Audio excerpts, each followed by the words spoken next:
मार्गशीर्ष महिन्यात कोल्हापूरकर आतुरतेनं वाट पाहतात ती ओढ्यावरच्या अंबिल यात्रेची। यल्लम्मा उर्फ रेणुका देवीच्या पारंपरिक अंबिल यात्रेनं शहरात भक्ती, श्रद्धा आणि आनंदाचं वातावरण निर्माण केलं। कंकण विमोचनानंतर जाहीर होणाऱ्या यात्रेच्या तारखेपासून ते मानाच्या जगांच्या मिरवणुकीपर्यंत कोल्हापूरची ही आगळीवेगळी परंपरा पुन्हा एकदा अनुभवायला मिळाली। पाहूया हा खास रिपोर्ट।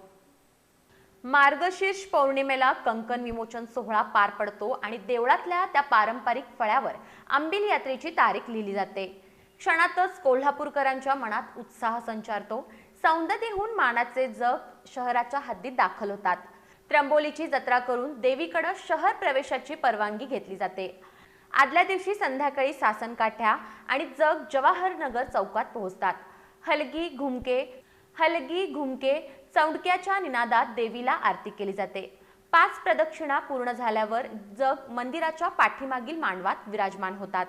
देव केवडीत विसावतो आणि अंबिल यात्रा खऱ्या अर्थाने सुरू होते। भाकरी, वडी, वरण, भाजी, दही भात आणि अंबिलीचा नैवेद्य देवीला अर्पण केला जातो।